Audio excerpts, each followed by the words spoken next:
And another thing that people do like regard as amazing is they build these enormous mausoleums. I think they figure they want people to walk by that mausoleum and say, gosh, I wish I were in there.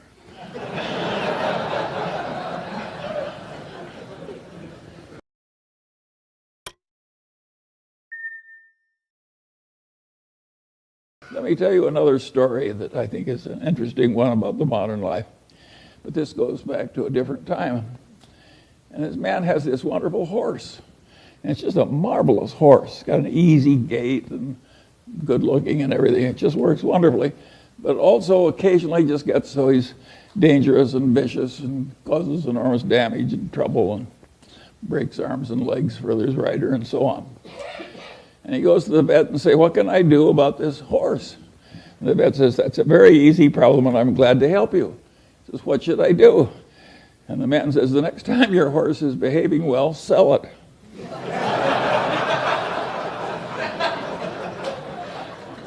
Well, think of how immoral that is. And haven't I just described what private equity has to do? When private equity has to sell something that's really troublesome, they hire an investment banker. And what does the investment banker do? He makes a projection. You can't, I have never seen such expertise in my whole life as is created in making projections in investment banking. There is no business so lousy it can't get a wonderful projection. But is that a great way to make a living, to have phony projections and use it to make money out of people you look right into the eyes of? I would say no. And by and large, Warren and I, we never tried to make money out of stupidity of our dumb buyers. We tried to make money by buying. And if we were selling horse shit, we didn't want to pretend it was a cure for arthritis. And I think it's better to go through life our way instead of theirs. My father had this best friend and client. And he also had this other client who was a big blowhard. And he was always working for the big blowhard, and he wasn't ever working for his wonderful client whom I admired. And I said, why do you do this? And he said, Charlie, you idiot. He says, the big blowhard is an endless source of legal troubles. He's always in trouble, overreaching and misbehaving and so forth. Whereas Grant McFadden treats everybody right, the employees, the customers, everything. And he gets involved with some psychotic, he walks over there and makes a graceful exit immediately. So a man like that doesn't need a lawyer. And my father was trying to teach me something, and it really worked. I spent my whole life trying to be like Grant McFadden. And I want to tell you, it works. It really works. Peter Coffin is always telling me if the crooks only knew how much money you could make by being honest, they'd all behave differently. Warren has a wonderful saying I like. He says, if you take the high road, it's never crowded. and it's worked. Take the Daily Journal Corporation. We made quite a few millions of dollars out of the foreclosure boom because we published legal notices and we dominated the publication of foreclosure notices in the worst real estate depression in the history of modern times. And we could have raised our prices at the time and made more tens of millions of dollars. But we didn't do it. You know, when your fellow citizens are losing their damn houses in the worst recession, Charlie Munger, billionaire, raises prices. If it would look lousy on the front page of the paper for people around the honest way, should you do it? And the answer is no, of course not. Particularly when Warren always said it's probably always a mistake to marry for money, and it's really stupid if you're already rich. and it's really stupid when you're already rich to get a reputation of being a total no-goodnik. The skill that got Berkshire through one decade would not have sufficed to get it through the next decade with the achievements made. Without Warren Buffett being a learning machine, continuous learning machine, the record would have been absolutely impossible. The same is true at lower walks of life. I constantly see people rise in life who were not the smartest, sometimes not even the most diligent, but they are learning machines. They go to bed every night a little wiser than they were when they got up. And boy, does that habit help, particularly when you have a long run ahead of you.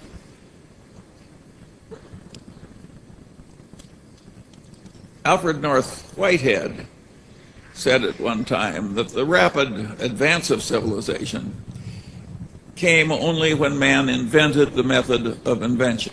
And of course he was referring to the huge growth in GDP per capita and all the other good things that we now take for granted, which started a few hundred years ago, and when before that all was stasis.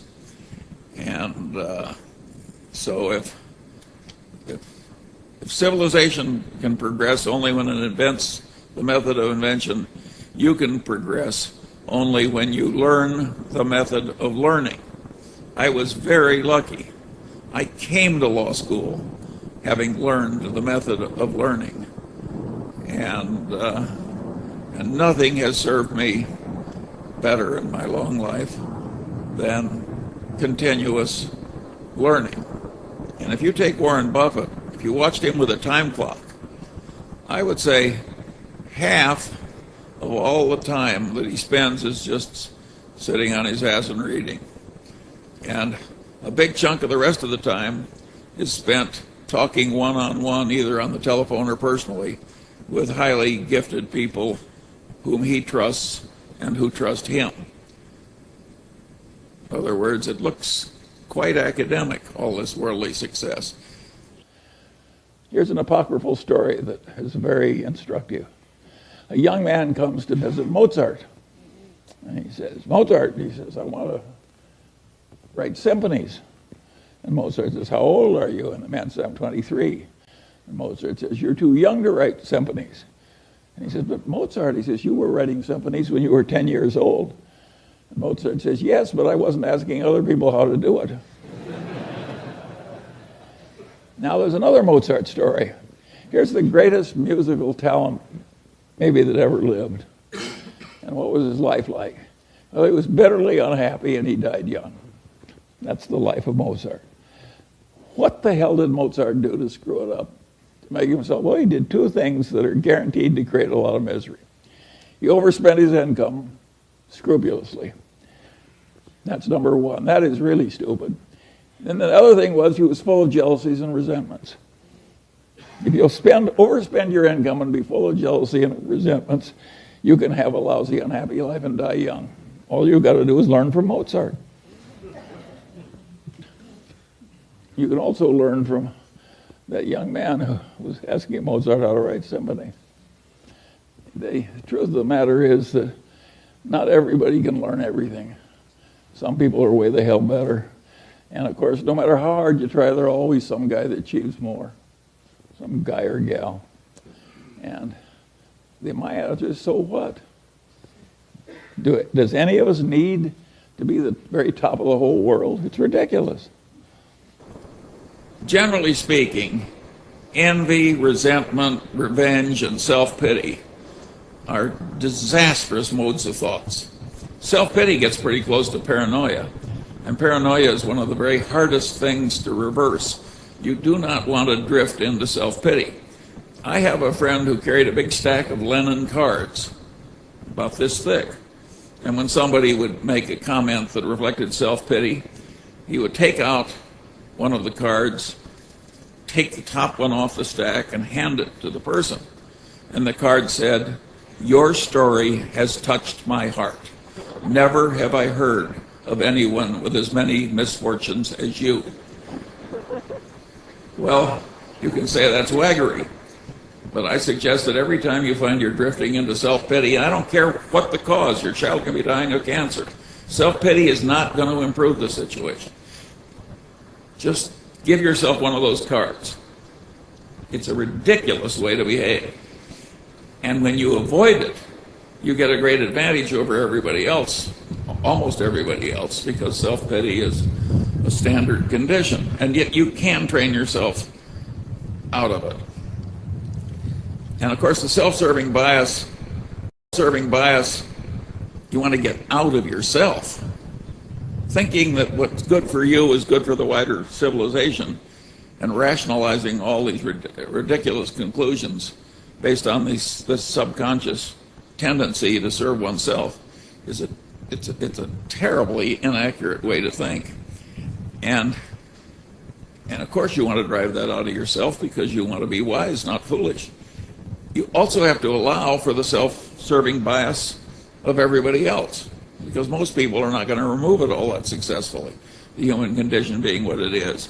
And if you don't allow for self-serving bias in your conduct, again, you're a fool. You just aren't competent. I watched the brilliant Harvard Law Review trained general counsel of Solomon lose his career. And what he did was, when the CEO was aware that some underling had done something wrong, the general counsel said, gee, we don't have any legal duty to report this, but I think it's what we should do. It's our moral duty. And the general counsel was totally correct. But of course it didn't work. It was a very unpleasant thing for the CEO to do, and he put it off and put it off and put it off. And in due course, why the thing eroded into a major scandal, and down went the CEO and the general counsel with him. The correct answer in situations like that was given by Ben Franklin. He says, if you would persuade, appeal to interest, not to reason. The self-serving bias is so extreme. If the general counsel had said, look, this can erupt in something that will destroy you, take away your money, take away your status, it's a perfect disaster, it would have worked. You want to appeal to interest. You want to do it with lofty motives, but you should not avoid appealing to interest. If I look at the people in my generation who were the nerds who were patient and rational, eventually did well, who lived within their income and worked at being sensible, and when they saw an opportunity, grabbed it pretty fiercely and so forth. And I think that'll work for the new nerds of the world. And the people who get ahead because they're star salesmen or charismatic personalities, I'm not one of those, so I don't know how to do that. So if you're not a nerd, I can't help you. And I think that the odds are that most people who try to do finance are not going to succeed. And there's a lot of wretched excess in it, because easy money will always attract wretched excess. It's just the nature. It's like a bunch of animals feeding on a carcass in Africa. By the way, that's an image I chose on purpose. But no, so I don't think it's so pretty. And I don't think that modern finance is so wonderful. And in my day, a lot of the finance people were more like engineers. They were so chastened by the Great Depression and all the wretched failure that they really tried to make everything super safe. And it was a very different, plodding place that the people weren't trying to get rich, they were trying to be safe. This modern world is radically different. And I'm not sure if I were starting out in your world, how well I would do. It would be a lot harder than it was to get ahead in the world the way it was when I came up. If I were you, my best advance, I think you'll be happier if you reduce your expectations than if you try and satisfy them. And by the way, I think that's generally a very good idea.